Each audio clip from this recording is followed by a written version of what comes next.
let's talk about the main event. I know All there right, are then other we'll come back matches. to some other segments, but let's go right into Darby because of There are some because other we're talking matches that. that happened on Dynamite, right? But let's talk Owen Hart tournament, right? Yeah, sounds good.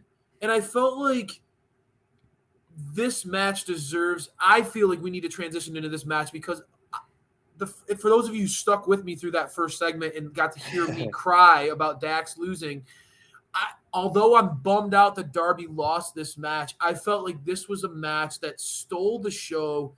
In a short amount of time. It got people buzzing about AEW in a really good way. And I think that this show desperately, again, I was emotionally at a low for most of this episode after seeing Dax lose. And that's, even after seeing some of the cool stuff, seeing CM Punk versus John Silver, Tony Storm and Jamie Hayter match was really good, guys. Two young stars of AEW, Ricky Starks and Jungle Boy. I mean, the Stark and our guy Wardlow just decimate, which we'll talk about. Even through all that, I was still bumming out because of what happened with the opener. So this main event was critical, and I think that they did hit a home run. Reeled you back in. Got me in the cheek, brother. Got me in the cheek. Although Darby lost, and I was bummed to see that, it was so incredible to see him and Jeff Hardy go at each other, dude. These guys. It was like a childhood versus current. I don't know how to describe it. I mean, this was incredible. Well, it was like total childhood, and then as fans, as adults, how much of a fan we are of AEW. We're seeing like a Jeff Hardy Jr. and Darby, and the fact that they did what they did in the short amount of time in the main event. Like, obviously, we want more, but the what they put themselves through in this match was incredible.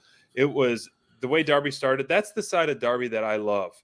Is he started 100 miles per hour as soon before the bell and went at it and just went boom, boom, boom, boom, boom. Like, all of Darby's matches should be kind of like no holds barred. I mean, like no DQs and all that. But that is the side of the Darby that is so fun to watch and just willing to put himself through anything. I mean, I don't necessarily need to see someone dive off a 20-foot ladder on steel chairs. It's cool, and it's amazing that someone is willing to risk that for their passion and their love and for the business. Right. It's very painful, and it's stuff that I wouldn't never think of or someone would physically, a human body would do, and our Darby does it time and time and time again. He's unbelievable. He's unbelievable. I mean, this is an image. I mean, like, let's take a second, right? Like, it's really quick to rush through certain stuff, but the fact to jump off a ladder, I mean, when you saw the way that he landed on some of those chairs, dude, there's no way of making that feel good. There's no crash pad. There's no way of making that feel okay. And to me, like, that's one of the things I admire about Darby. We are a lot about here. I've always argued with you about Darby, and I'll say it again. We are all about heart. We're all about heart. We're all about passion. We're all about that fire. You're right. And, dude, there's no denying, like, Darby is such an underdog, but that dude is willing to literally go through anything for our entertainment. At the end of the day, it's for our entertainment as fans. And, like, I have so much respect for that guy. I think he's unbelievable. It's cool to see Jeff Hardy have respect for Darby too. This is kind of one of those moments too that felt like maybe the passing of the torch. Even though Darby lost this match, he leaves with his head up high, knowing like for anybody who wanted to see Darby versus Jeff Hardy and all the things that you could dream up and how cool that would be, he lived up to those expectations and then some. He crushed it. I mean, in a main event, and we've talked about this too, dude, back when Darby's TNT title run, main event Darby, like, when given the chance to be in the main event, Darby delivers, dude. The guy, you're right.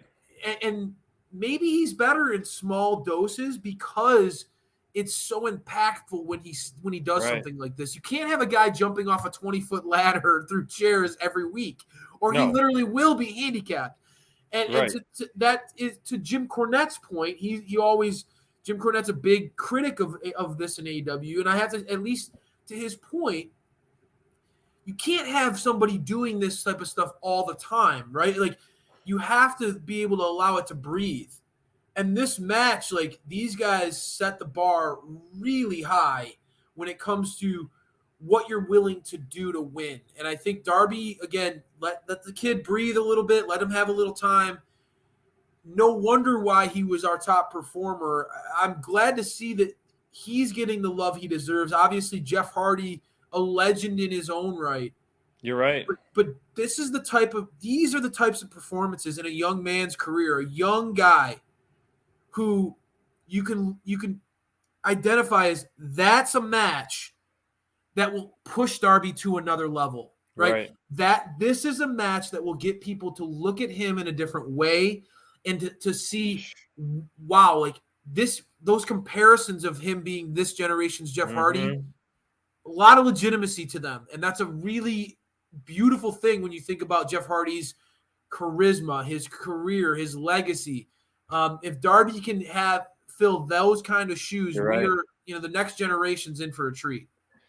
This was an incredible way to close out Dynamite. It was a painful one, and for two guys to just risk it all in such a physical way was a lot of fun to watch.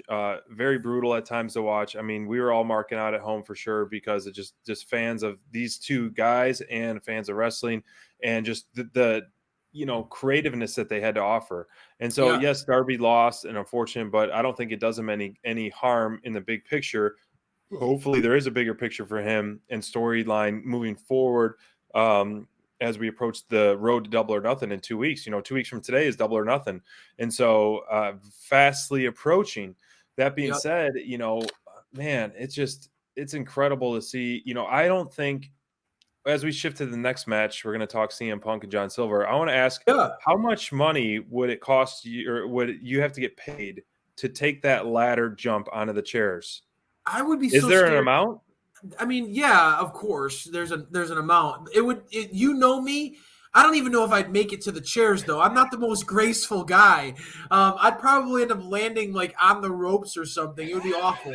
I'd crotch myself on the ropes. Something hilarious. That'd be better than the chairs, dude. I'm telling you though, man. That again.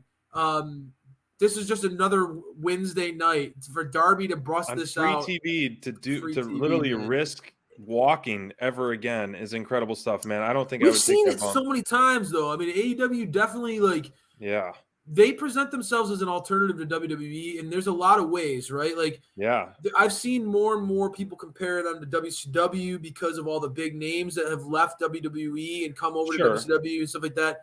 But there's ECW vibes in this company too, big time. I mean, there are some ECW vibes in this company. Like the fan base is rabid. And they have some matches that are violent, bro. And I mean, how many death matches they've had. You've cried several times. Yeah. Seriously, Pizza Cutter. Ugh, gross, man. Yeah, they seriously have some crazy, they're willing to push the envelope. And I like that. It's a blend of everything. They try to get the entertainment from WWE. The sports entertainment. The star power that WCW like to celebrate. Yeah. And that hardcore wrestling fan base. I mean, they do a nice job of blending it all, man. It's wild.